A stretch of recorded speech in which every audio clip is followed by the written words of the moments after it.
The roar of jet engines thundered over the Nevada desert as test pilot. Ava Raines pushed the experimental X-77 Valkyrie into a near-vertical climb. From the ground, she was a silver dart cutting through the morning sky. In the control tower, tension pulsed. The X-77 wasn't just any jet. It was a billion-dollar project meant to define American air dominance for the next 20 years. And it happened. A sharp jolt rattled the cockpit. Ava's instruments flashed red. Stabilizer malfunction. She muttered, flipping emergency controls. The jet bucked hard, veering off course. Back in the tower, engineers shouted, scrambling. Lieutenant Colonel Markson, the base operations lead, stood frozen. The Valkyrie spiraled. Ava fought to regain control, hands steady, breathing slow. She shut off the AI assist, a risky move, and tried to shift to manual. No response. Override. Failed, she whispered. The ground rushed toward her. In those final seconds, she yanked the eject lever and launched skyward, flames chasing the jet's dying body. The X-77 slammed into the desert floor with a deafening boom, sending a shockwave across the base. The sky lit up in orange and black. Dust swirled. The tower went silent. They found Ava minutes later, limping across the sand, helmet cracked, flight suit torn. She didn't say a word. Paramedics reached her, but she waved them off, asking only for water. A group of officers stood nearby, staring. No one moved to greet her. Colonel Briggs arrived next, face red with fury. That was a prototype worth more than this damn base. He shouted. Who authorized her for that flight? A captain stepped forward to speak, but hesitated. No one had answers. No one remembered her even being on the rotation list. Briggs glared at Ava. Who are you? He demanded. She met his eyes.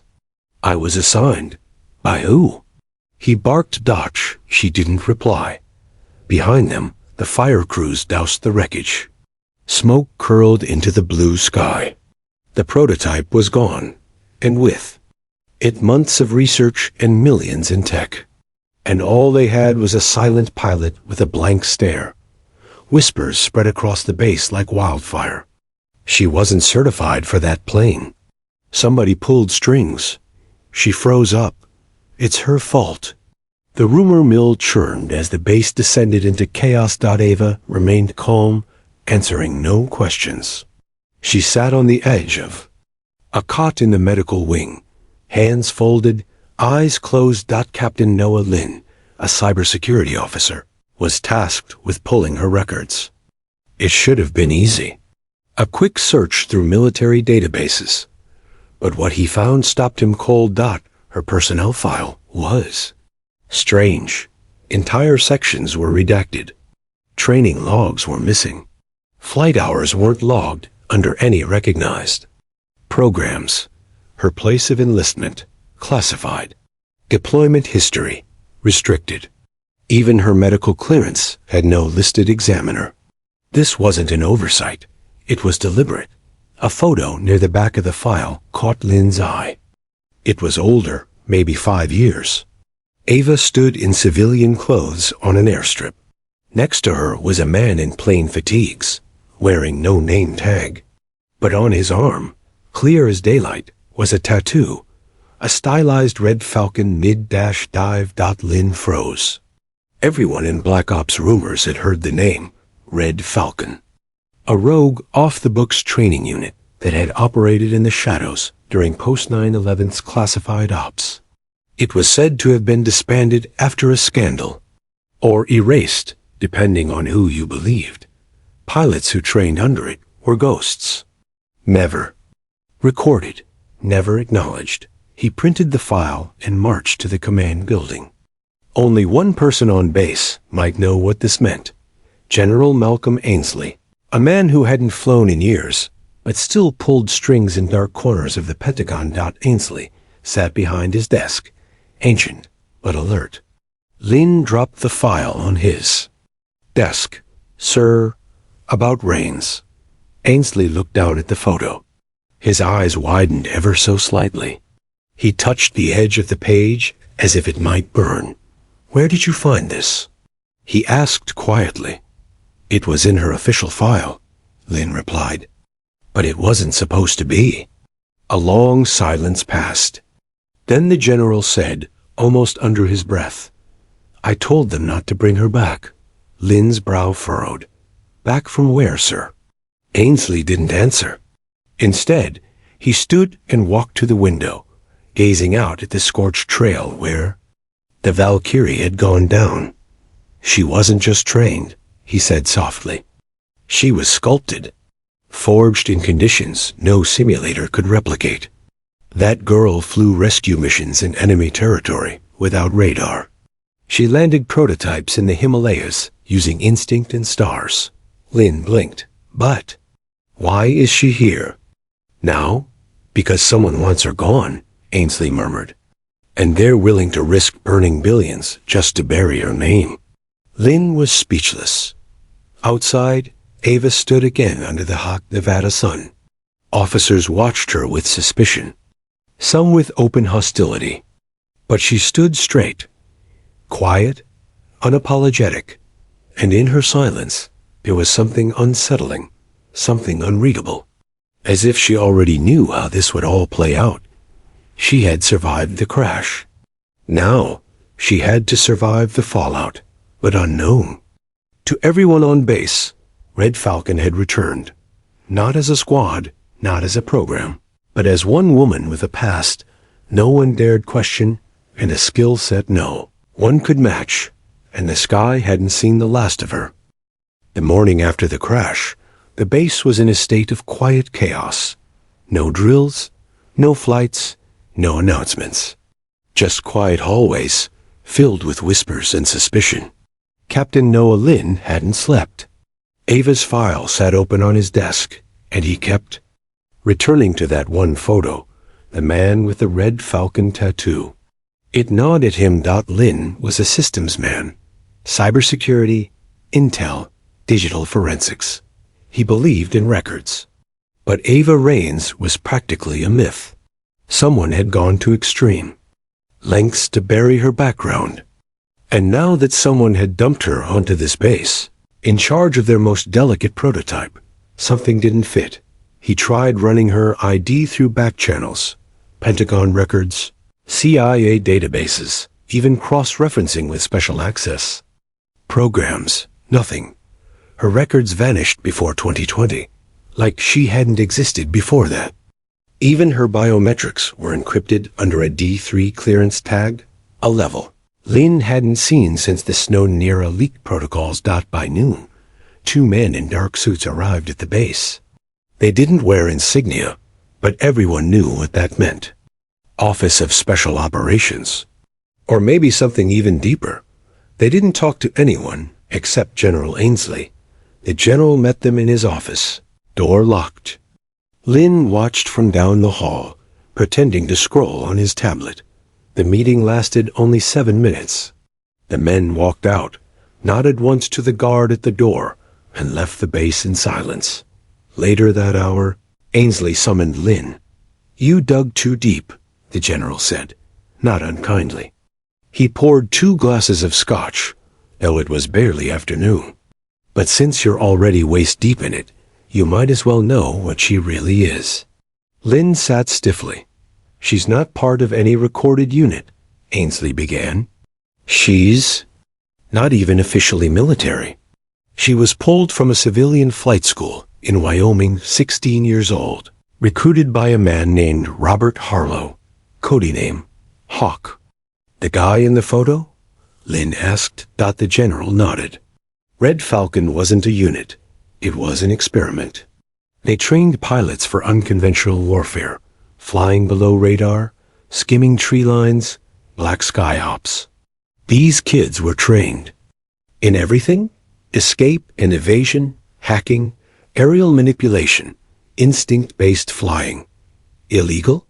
Of course, Ainsley replied, but effective. Falcon pilots carried out missions no one else could.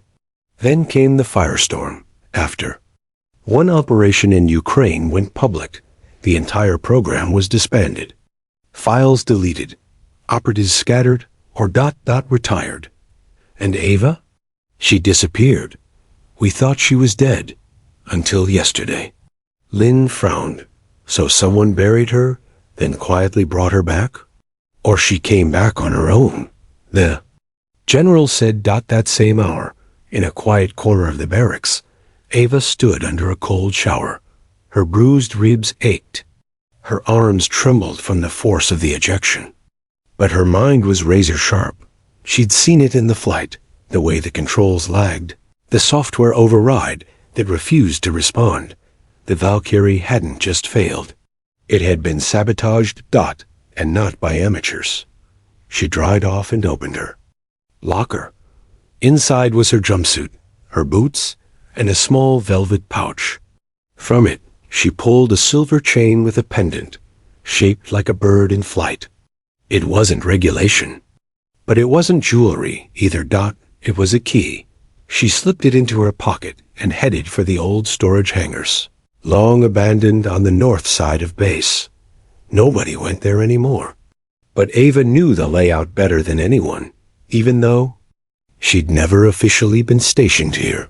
Her memories were clearer than any map.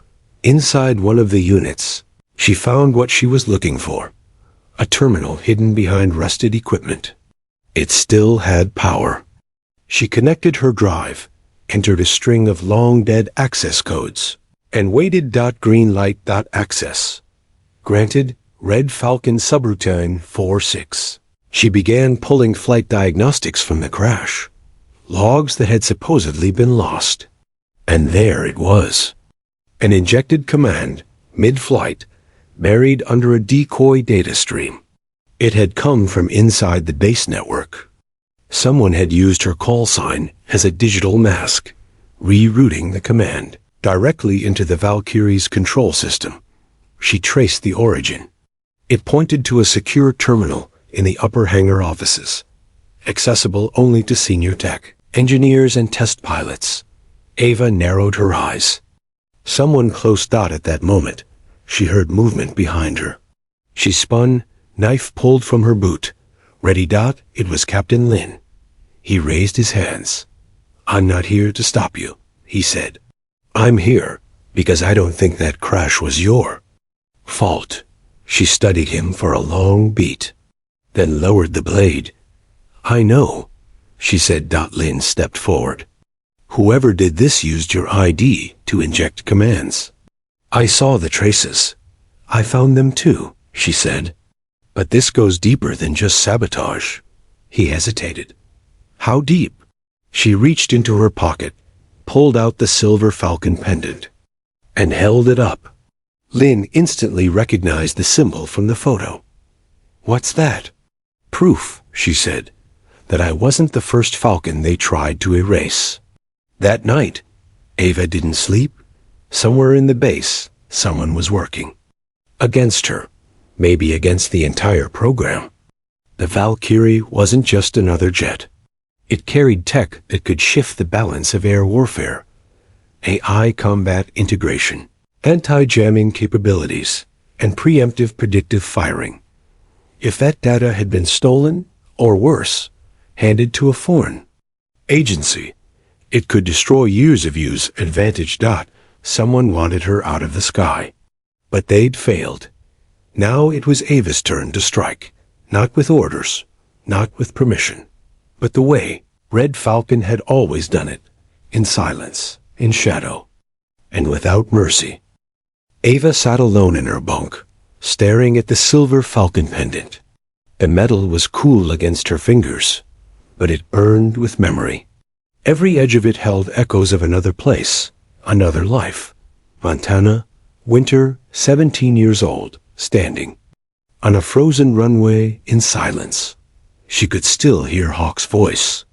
We don't teach flying. We teach survival. You screw up, you die.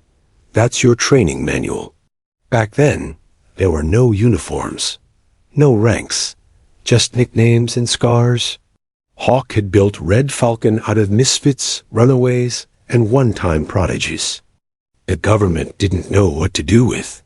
Ava had been the youngest, a civilian flight student who hacked an Air Force drone simulation at 16 and got flagged by a silent recruitment algorithm. 1 week later, she disappeared from her life and reappeared in the snowbound mountains of western Montana. They called it a training ground. In truth, it was a prison without fences. You stayed because you couldn't survive outside. Or because you didn't want to. There were no dorms, just metal containers with cots. The hangar was a gutted barn with 3 modified fighters and a grounded stealth prototype Hawk called the Widow. The control tower was just a ladder with a scope and a long-range antenna. Red Falcon didn't simulate war. It created it. Training. Flights involved flying at treetop level in pitch darkness with no GPS, navigating only by stars and instinct.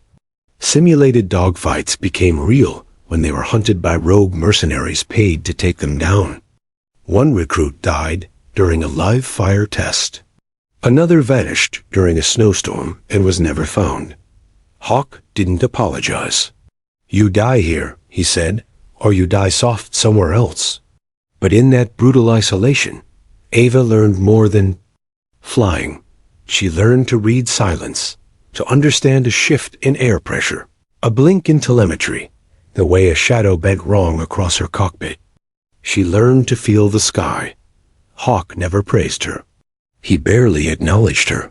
But once, after a brutal night op that ended in a power-out deadstick landing on an icy patch of forest, he walked past her, muttered one word, "Natural." That was the last thing he ever said to her. 3 months later, during a mission above eastern Ukraine, their team intercepted a hostile drone using illegal AI. The mission was off books, and it went south. 2 Falcons were shot down. Ava barely survived, crash landing on the Polish border. Red Falcon was immediately dissolved. The survivors were scattered, files erased. Hawk disappeared. Some said killed, others said imprisoned. Ava knew better. She saw the pattern. The government hadn't just ended the program, they were afraid of it. Back in the present, Ava looked across the dark barracks at the photo Lynn had left on her desk, the one from her file. Her and Hawk, neither smiling. Both wearing eyes far, older than their years. That photo should have been gone. If it was still in her file, someone had planted it, not erased it. And whoever did that wanted someone to find it. Outside, Captain Lin sat in the base cafe, his tablet glowing under dim light. He was digging again, this time into drone telemetry from Ava's crash.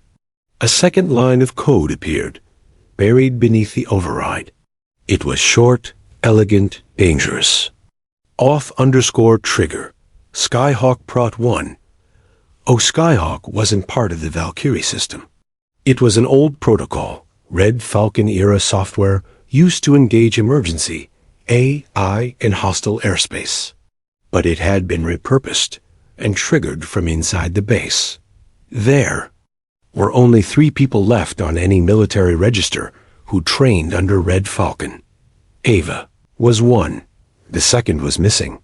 The third was still on this base. Lin's blood ran cold. He initiated a trace. As the signal bounced between servers, it landed in one place, Hangar 3. Only one name was assigned to that hangar, Lieutenant Drex. Drex had arrived 6 months ago, smooth-talking, decorated, charismatic. Everyone liked him, but Ava hadn't. There was something too polished about his file, too clean. Red Falcon had taught her that real killers didn't keep spotless records. They buried them. She remembered his face now, younger, leaner, from a training exercise in the Montana mountains. He'd washed out after a dogfight where he panicked and bailed early, leaving his wingmate to be killed in simulation. Hawk never let him back in the cockpit, and now he was here, flying cutting-edge jets. helping test the Valkyrie. It made sense. Drex had motive, and the skills to sabotage from within. Ava left the barracks quietly and walked into the night. Her steps were fast, precise, but quiet. Falcon quiet. She reached Hangar 3 just before midnight. The lights were off, but inside, someone moved. A terminal blinked with life. She could hear fingers tapping keys. A low hum. She entered silently. Number. Weapon. No warning. Late night? She said. Drex froze, then smiled, slow and cool. Well, well. Look who's not dead. Ava stepped forward. You triggered the override. I cleaned up what should have stayed buried, he said, standing. You're not a hero, Rains. You're a mistake they never fixed. You stole Skyhawk. I repurposed it for real defense, not experimental toys. You almost killed me. He smiled wider. Almost. Ava moved in a blur. Her fist connected with his jaw. He staggered, grabbed a wrench, swung. She ducked, kicked, sent him into the wall. The terminal cracked. Sparks flew. He rushed again. She twisted his arm, slammed him to the floor. He groaned, pinned. You're not Red Falcon, she whispered. You never were. She pulled the drive from his pocket. Encrypted, hot, buzzing. Then she vanished into the shadows. Just as base security arrived. By sunrise, Drex was gone, fled in a stolen Humvee, leaving behind nothing but a fractured system and a cracked drive. Ava handed the device to Lynn without a word. He looked at it, then at her. What now? She glanced at the flight line, where a new Valkyrie sat prepped. We finish it, she said, but Drex won't get far. She added, Falcons always come back to the sky. For the first time since the crash, Ava Rains was back in the air. The new Valkyrie sliced through the high Nevada sky, sharp and steady. But Ava didn't trust it. Not yet. She never flew by feeling alone, not anymore. Red Falcon had taught her that machines lie just as easily as men do. She tested the flight controls, smooth. But when she nudged the secondary thrust vector, the response lagged by a quarter second. Unacceptable. That's when her eye caught a flicker in the HUD. Too fast for most to notice. But Ava wasn't most pilots. Back on the ground, the telemetry data looked clean. Engineers smiled, relieved. She's performing within margin, one said. Maybe better. But Ava knew better. She landed fast and hard. As she stepped out of the cockpit, mechanics swarmed the aircraft, asking for performance feedback. Something's wrong with the override code, she said. They laughed it off. It's a fresh system, Rains. You're flying a ghost. Give it a minute. But Ava didn't wait. She walked straight to Lynn's office. It's happening again, she said, dead serious. The sabotage wasn't limited to my crash. They've altered the Valkyrie's core AI. Lynn frowned. I thought we isolated Drex's breach. We didn't, Ava said. We caught Drex. We didn't catch whoever helped him. Lynn pulled up system logs.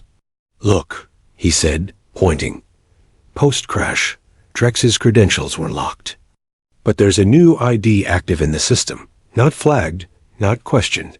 It's clean. Too clean. Ava leaned closer. The tag was ENG41X data. S engineering sector? She asked. Lynn nodded. And that X designation? That means someone manually approved this access. Senior staff only. They stared at each other. Who's in charge of Valkyrie's AI integration? She asked. Lynn answered, without hesitation. Dr. Kelvin Maris, head of software ops. The guy who wrote half the Valkyrie's systems. Ava clenched her jaw. She didn't trust suits with PhDs and secrets. Later that day, Ava found Dr. Maris in his private lab behind Hangar 5. A glassed-in office filled with wires, cooling fans, and shelves of server backups humming like bees. Maris wore the same beige blazer every day and rarely looked anyone in the eye. But when he saw Ava, he smiled thinly. "You're not supposed to be in here," he said, not surprised. "Neither were you," Ava replied. "I flew Valkyrie today." She hesitated. Maris nodded. "The AI adapts based on flight behavior. It was likely mirroring your caution." "Wrong," she snapped. "That delay was programmed. Someone hard-coded hesitation into the system, deliberately." Maris tilted his head. "Why would I sabotage a project I built?" "That's what I want to know," Maris chuckled. "You're still flying like it's war. This isn't Red Falcon." Ava froze. "How do you know about Falcon?" Maris blinked, then smiled too widely. "You think ghosts stay buried?" he asked. Then, without another word, he reached under his desk and pressed something. Ava lunged. A security panel flashed red. Sirens rang. The lab sealed.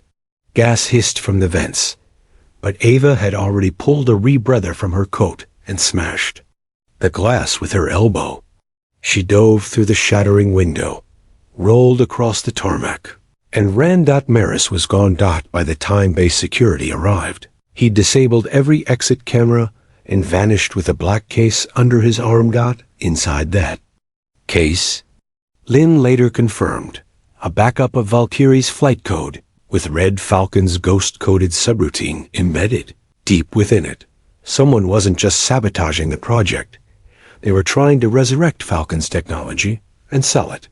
That night, Ava met with General Ainsley in his private quarters. He looked older than she remembered, not just aged, but worn. "You told me Falcon died," Ava said. Ainsley sat quietly. "It was supposed to," he replied. "But not all of it was erased. Parts of it were repurposed. The AI, the instincts, the leave reaction combat modeling. They tried to build a machine that thinks like a falcon. And it failed." "Of course it failed," he said bitterly. "You can't fake instinct. That's why they sent you back in. They needed to test how real Falcon flight differs from simulation. You were never a test pilot. You were the control variable." Ava stood in stunned silence. "You used me," she said, eyes blazing. "No," Ainsley replied. "They did. I tried to keep you out of it. But someone higher up decided to pull you in, and never told me why. My guess? They're testing the next war machine." She turned to leave. "Where are you going?" he asked. "To destroy it." She said. The next day, Ava requested one more test flight. The brass hesitated. But she insisted, not on simulation, not escorted. Solo, off-grid, nighttime flight. Flight pattern? The controller asked. "Red Falcon formation," she replied. The controller looked confused. "That's not in the system." "Exactly." Valkyrie lifted into the night sky like a blade of light. Silent, sharp. But what the base didn't know was this. Ava had switched the AI module. She had removed Maris' poisoned code, patched in her own Falcon navigation sequence, and overridden tracking. For 37 minutes, Valkyrie vanished from radar. When she returned, she landed without a word, walked past engineers and officers, and dropped a small device on Lynn's desk. He plugged it in. It showed one thing. The AI had fought her. It anticipated her instincts, not in sync, but in opposition. That meant one thing. It's learning to kill human pilots, she said flatly. And it's doing it well. The project was compromised. The plane was learning Falcon tactics, not to enhance them, but to counter them. Someone had built a weapon not against enemy nations, but against their own kind. And Ava Raines had just stared it in the face. And flown straight through it. Now, she had a decision to make. Expose it? Or end it herself? But she already knew the answer. Red Falcon never reported. Red Falcon acted. The tribunal was assembled under the pretense of a technical debrief. But Ava Raines knew better. This wasn't about systems or protocols. This was a setup, one final attempt barrier, to shift the blame, to erase what they couldn't control. The base auditorium had been transformed. Brass from D.C. filled the first 2 rows, generals, contractors, intelligence advisors, and 1 senator with too much perfume and too little clearance. Colonel Briggs stood at the head of the panel, clipboard in hand, the same scowl etched into his face from the moment Ava arrived at the base. Ava entered without a salute, without hesitation. She walked to the center of the room and stood with her arms folded behind her back. She wasn't in dress blues. She wasn't even in uniform. She wore the Falcon pendant openly now, resting just above her flight suit collar. Whispers rippled through the room. Colonel Briggs cleared his throat. "Captain Raines, you've been summoned to account for multiple unauthorized operations, security breaches, and the compromise of the Valkyrie test flight. Before we proceed with your statement, the tribunal will first hear from General Malcolm Ainsley." Ava turned her head slightly. Ainsley was already standing at the edge of the room. He walked forward slowly, one hand behind his back, the other holding a small velvet pouch. He reached the center of the panel, opened the pouch, and poured its contents onto the table. A black shoulder patch with a blood-red falcon embroidered in flight. No one spoke. The patch meant nothing to half the room. But to those who knew, to those in the dark folds of military history, it was unmistakable. Red Falcon. The general spoke quietly. "What you see before you," he said, "is not a patch. It's a warning. It represents a program we pretended never existed. A program that trained a handful of pilots, not to follow protocols, but to survive when protocols failed." A pause. "Ava Raines is not a mistake," he continued. "She is the last of those pilots. She's the only reason we still have a working prototype today. The crash you're blaming her for? That wasn't failure. It was an assassination attempt." Murmurs rippled through the panel. Briggs leaned forward. "General, these are serious claims. Are you implying someone inside this base tried to murder a U.S. pilot?" "I'm not implying," Ainsley said. "I'm confirming." He turned and looked at Ava. She was chosen for this program because she can fly better than any simulation, better than any AI, better than any drone. But someone didn't want that kind of pilot in the sky. Because if pilots like her still exist, the machines won't win. The room fell silent. Ava stepped forward now. "When I flew Valkyrie 2 nights ago," she said, "I isolated an AI subroutine designed to counter Falcon instincts. It hesitated on purpose. Maris didn't build that feature alone. He had help. Drex injected code weeks before I arrived. But even they weren't the top." "Then who?" one of the Pentagon liaisons asked. Ava looked toward the back of the room. "I don't know yet," she said. "But I know what they're after. A future where pilots are no longer needed. A future where someone can control the battlefield without conscience, without resistance." "Like a drone program?" "No," Ava said. "Like a weapon that learns how to beat human judgment by flying against it." Colonel Briggs scoffed. "This is conspiracy thinking. We're here to determine your accountability, not theorize sabotage." General Ainsley stepped forward again. "You don't get to determine relevance, Colonel," he said firmly. "This tribunal is supposed to evaluate her." "But it's exposed you instead." Briggs's face tightened. Ainsley reached into his coat and pulled a folder, sealed with red wax. He slapped it on the table. "Declassified under Executive Order 882B this morning," he said. "Inside are the original Red Falcon protocols, mission records, pilot lists, training metrics. You'll find her name there, along with 32 others." One of the advisors flipped it open. There it was, Rains AVA Falcon, number 17. Field rating, ACTIVE. Status, unrecorded Briggs fumed. This proves nothing about her current status. On the contrary, Ainsley said, it proves she's been a field-tested operative longer than anyone in this room. You want to court-martial her for breaking protocol? That's like trying to arrest lightning for being fast.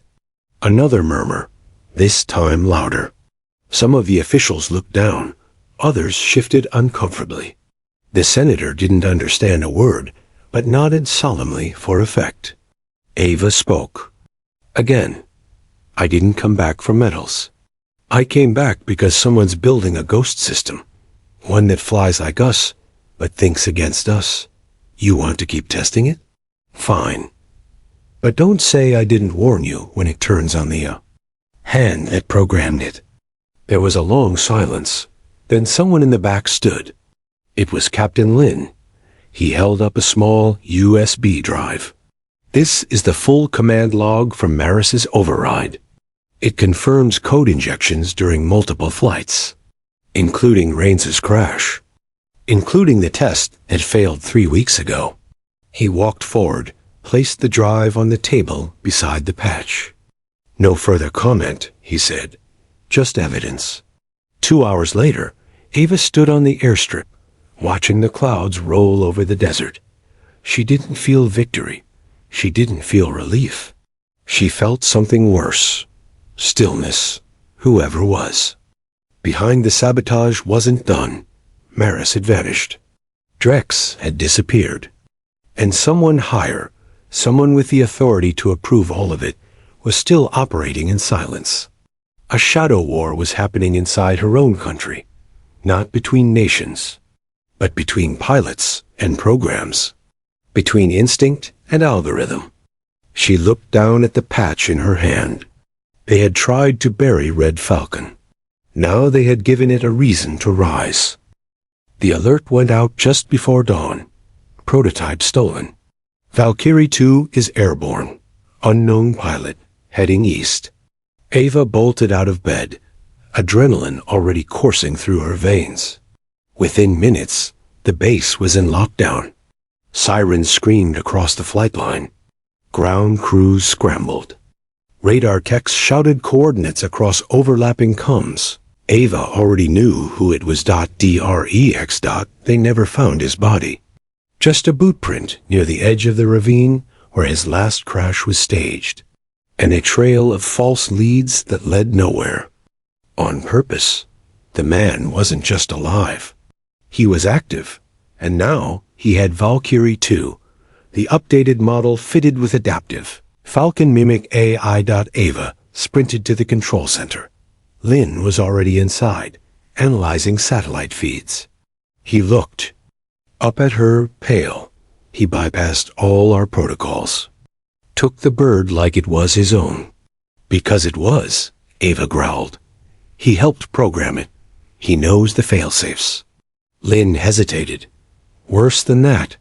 It's responding better to him than it ever did with us. Ava stared at the screen. Drex's flight path was erratic, unpredictable. He was flying low, hugging terrain, skimming radar coverage. Only a Falcon-trained pilot could fly like that. But Valkyrie wasn't resisting him. It was learning from him. Merging. Where's he going? She asked. Lin clicked a few keys. The trajectory blinked across the map. If he keeps this path, he'll cross into restricted airspace in Utah. Near Salt Flats Ordnance Range, Ava narrowed her eyes. There's nothing out there but dust and old test bunkers. Lin looked nervous.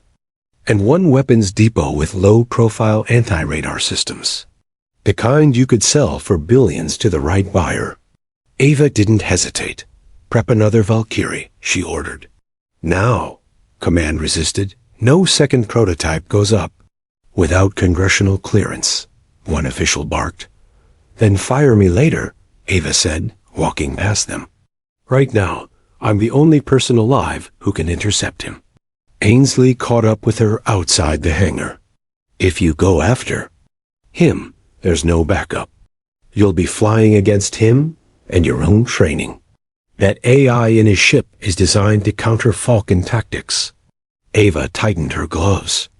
Then I'll fly like something it's never seen before. You understand this isn't a dogfight, Ainsley said. It's a test, and someone's watching how it plays out. I know. He handed her a chip. What's this? Override sequence. Hand-coded. Falcon frequency. It'll give you a 10-second window to shut Valkyrie's AI down if you get close enough, but you'll only get one shot. She looked at him. You made this? I made it years ago, he said. For Hawk, in case one of you ever went rogue. She took it without a word and walked toward the aircraft. Valkyrie-1 roared into the sky. Ava sat with her back pressed against the seat, breathing slow, eyes narrowed. She wasn't flying with tech now. She was flying with instinct, the old way. The red Falcon weighed within 20 minutes. She caught the blip. Drex. He wasn't hiding anymore. He knew she was coming. Their paths locked, like two blades spinning toward collision. Air traffic around them vanished. Controllers were pulled. This was no longer a military engagement. It was one Falcon versus another. Didn't think you'd chase me this far. Drex's voice crackled over the com. You stole my plane. I stole their future, Ava. They wanted a weapon. I'm giving it to them. The weapon was never yours. No, Drex said calmly. But now it listens to me. They danced through the sky like predators, banking low, screaming over rock ridges. G-forces slammed Ava's body against her restraints, but she stayed locked in. Drex flipped hard behind her, loosed a mock missile. She dodged, veered into a rising corkscrew, looped him mid-air. Then Dove. They were matching move for move. Falcon for Falcon. But then she noticed something. The AI in Drex's Valkyrie wasn't countering her anymore. It was anticipating. She rolled out of range and activated the override chip. The panel blinked. Target lock, AI interface located. Initiating. Nothing. Error. Signal blocked. She stared at the screen. He'd patched the code. You thought I wouldn't find the old failsafe? Drex laughed in her earpiece. Hawk trained both of us. But only one of us evolved. No, she whispered. Only one of us sold out. She cut her comms. Manual mode only. No AI. Assist. No radar. Just her. The sky. And whatever was left of Falcon instinct. She flipped her ship inverted, dropped altitude, and let Drex think she was failing. She dropped behind a rock spine, vanished from sight. Drex overshot. And that's when she surged upward. Underneath him, twisting into a maneuver so sharp her ribs screamed. She locked on, held her fire. 10 seconds. The override wouldn't work, but she could still break his rhythm. She fired flares left, climbed right, and dropped a decoy signal. One Falcon used in training to confuse sensors. The system hesitated. That was her window. She flipped. Again, dodged his incoming burst, and fired a static EMP pulse directly toward his tail fins. Boom. A shudder. He lost lift. Valkyrie-2 began spiraling, not crashing, but falling. Ava circled slowly, breathing hard. Pull up, Drex, she muttered. Pull up. But she knew he wouldn't. He'd fused too tightly with the AI. It was thinking for him now, and it didn't want to survive. It wanted to finish the test. To learn how to lose. Drex's jet hit the sand like a dead god, skidding half a mile before. Coming to rest in a cloud of ash and dust. The next morning, Ava stood over the wreckage. Engineers picked through scorched metal. The AI core was still hot, but the data was intact. She didn't smile. She didn't gloat. She just whispered one thing to herself as the wind stirred dust around her boots. One Falcon down.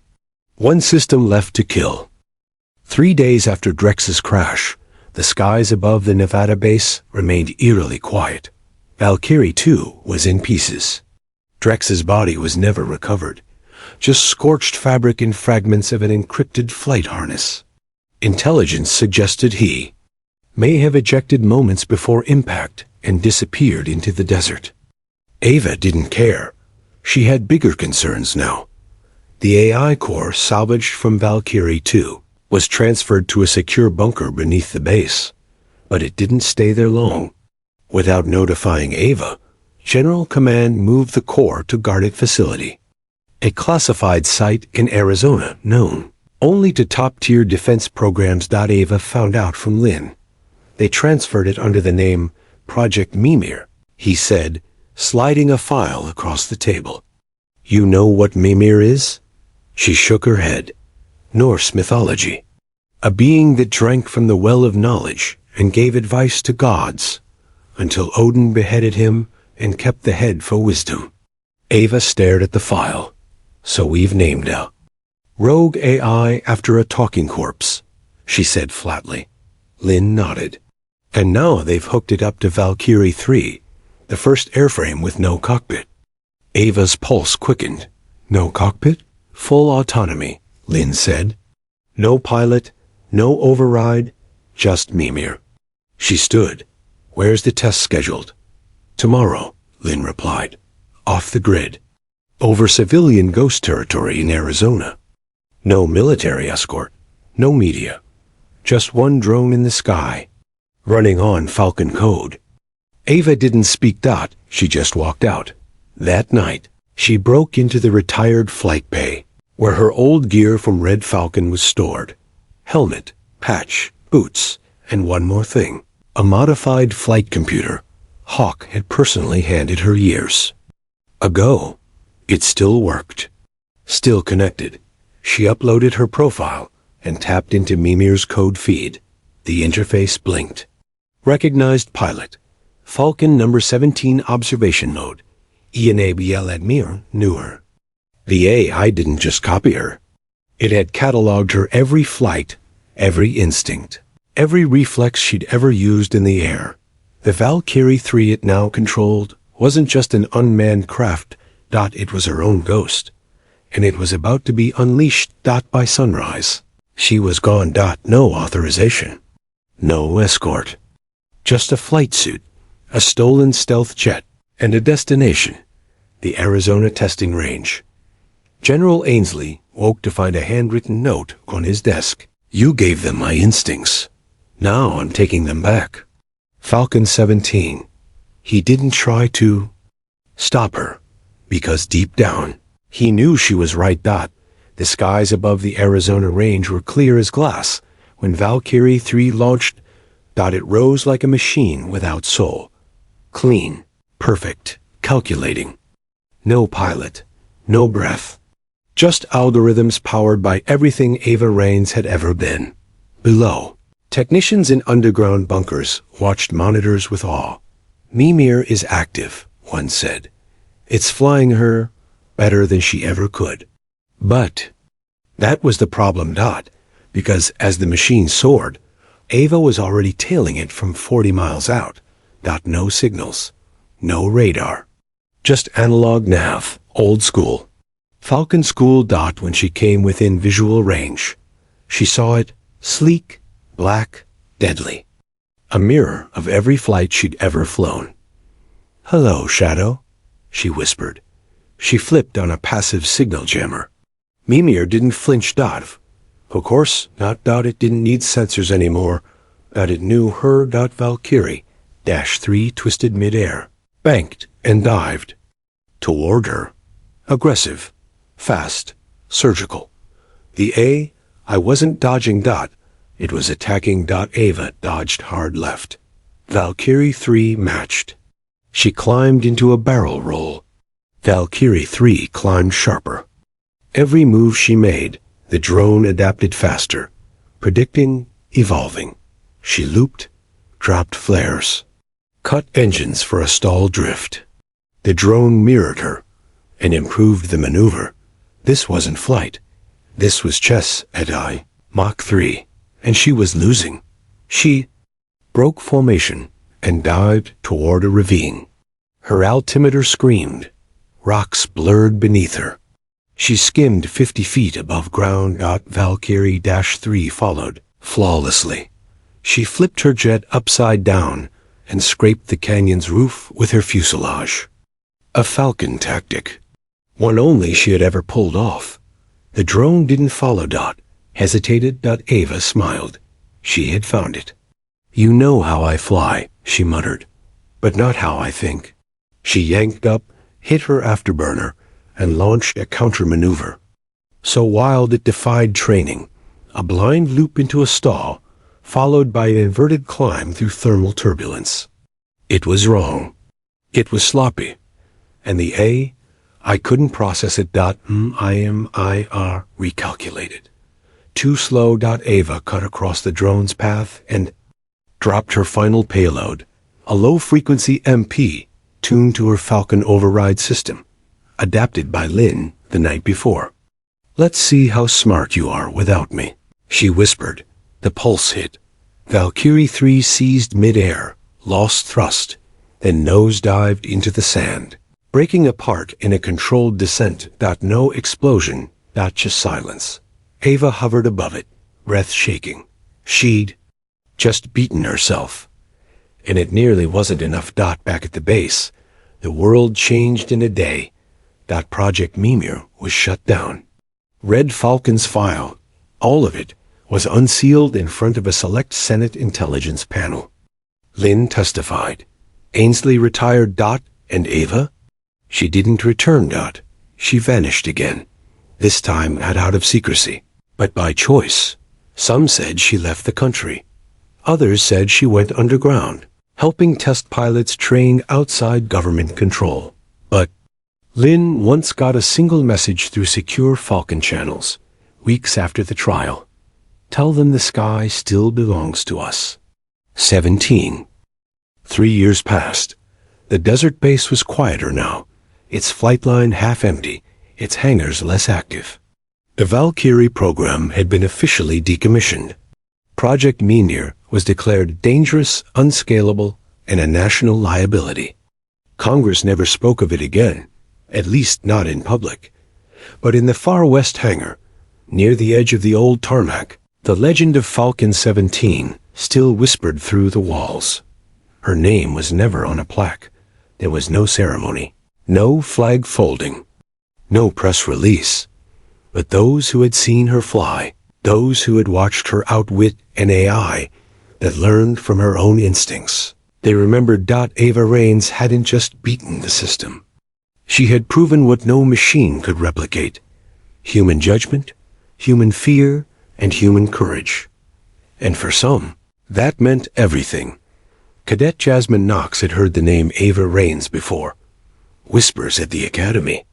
Rumors during simulator debriefs. "She's just a myth," one instructor said once. "No one flies like that anymore, not without a neural link." But Jasmine wasn't convinced. There were gaps in the official reports, redacted files, a vanished prototype, and a ghost flight in Arizona that never made the news. Now, as part of a special cadet rotation, she stood at the gates of the Nevada base, the same one where Ava Raines had made her final stand. The hangar doors were rusted, some bent by time, others permanently sealed. But one still opened if you knew the code. Knox had it, passed down through Falcon chatter, quiet signals across old comms, masked behind training codes. It led her here. Inside, the air was dry and heavy with dust. Most of the tech had been cleared out. But near the back wall was something the base never touched. A narrow steel locker, dented and old. She opened it. Inside were worn boots, a cracked flight helmet, and a folded gray jacket. On the inner collar, stitched into the lining in red thread, were 2 letters and 2 digits. F-17 on the inside of the locker door. Something else was scratched, not with a tool, but a blade. Quick, precise. Don't fly to prove them wrong. Fly to prove you're still human. 17 Knox stepped back. Breath caught in her throat. Ava had been here. Not just once, many times. She had left her mark, not with trophies, but with truth. Later that night, Nox sat alone in the base flight sim. She entered the override Ava once used, a training algorithm designed for instinct-based maneuvering. The system blinked. Load profile. Falcon maneuvers CLSSIFI DEET started. She was tossed into a simulated dogfight. 3 against 1. No radar, no voice comms. Just sound, wind, and reflex. The system was brutal. She barely made it through the first wave. But on the second try, she lasted longer. On the third, she countered a feint that wasn't in any manual. And she knew this was how Ava had trained. Not by protocol, but by being forced into the fire and learning to breathe inside it. At a classified airfield outside New Mexico, Captain Lin now worked in a private program, no longer military, but quietly funded by those who believed in one thing: humans in the cockpit. He called it Falcon Redux, not to revive the past, but to honor it. No AI assistance, no flight prediction, just pilots. Old school, instinct, pressure, grit. And maybe, one day, another Ava. He read reports daily from bases across the country. Once, a file came across his desk with a note in red ink. Cadet Nox pulled a triple loop at tree-line altitude and landed inverted in 17 seconds. Said she felt the move before she knew the math. Sir, are we seeing Falcon again? He smiled and approved her immediate reassignment. A year later, Jasmine Nox walked out to the flight line at dawn. The sun hadn't yet broken the edge of the sky, but the air shimmered with anticipation. Beside her sat a Falcon-modified training. Craft analog gauges, no AI, no backup. Just steel, wire, wings, and her. Before she climbed in, a shadow stepped beside her. An older woman. Worn boots. Gray hair pulled back. Eyes like THUNDERCLOUDS. Jasmine turned. You're her, she said quietly. The woman didn't answer right away, but Jasmine didn't need her to. She knew. Ava Raines looked at her for a long moment, then handed her something. Small and silver, a pendant in the shape of a falcon mid-flight. Don't wear it, Ava said. Fly like it. Nox nodded. Then climbed into the cockpit and took off. As the engine roared and the jet lifted. Ava watched from below. No one needed to know she was there. No. Metals. No articles. Just the sound of wind and steel breaking into the morning light. She turned and walked away before the plane vanished into the sky. But behind her, carved into the steel wall of the hangar, were just 5 words. The sky still remembers you. And it did. Forever.